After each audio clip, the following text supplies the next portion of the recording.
আরে ভাই, যেটার মালিক আল্লাহ সেটা কি অন্য কেউ দেওয়ার ক্ষমতা রাখে? রাখে না। তাহলে কি দাঁড়ালো? নির্বাচনের আগেই একটি দল এই দিব ওই দিব বলছে, টিকিট দেব বলছে না। যেটার মালিক মানুষ না, সেইটার কথা যদি সে বলে এক, সেরে কি করা হচ্ছে? হচ্ছে না।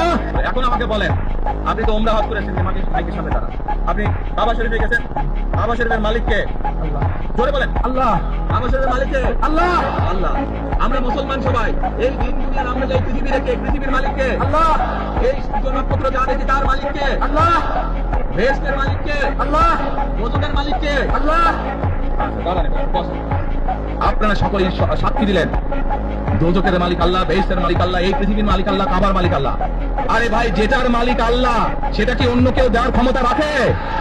রাখে না। তাহলে কি দাঁড়ালো?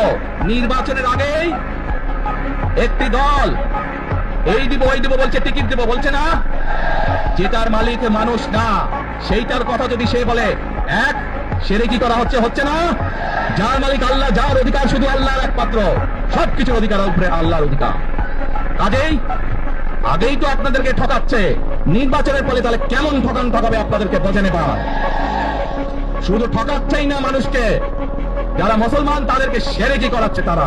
নাউজুবিল্লাহ।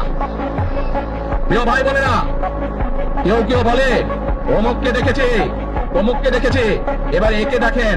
প্রিয় ভাই বোনেরা, 1971 সালের যুদ্ধ, যেই যুদ্ধে লক্ষ মানুষের প্রাণের বিনিময়ে দেশ স্বাধীন হয়েছে, আমাদের এই প্রিয় মাতৃভূমি, সেই মাতৃভূমিকে স্বাধীন করার সময় অনেকের ভূমিকা আমরা দেখেছি, যাদের ভূমিকার কারণে এই দেশের লক্ষ লক্ষ ভাইয়েরা শহীদ হয়েছে, এই দেশের লক্ষ লক্ষ মা বোনেরা তাদের সম্মানহানি হয়েছে। কাজে তাদেরকে তো বাংলাদেশের মানুষের মধ্যে দেখেই নিয়েছে।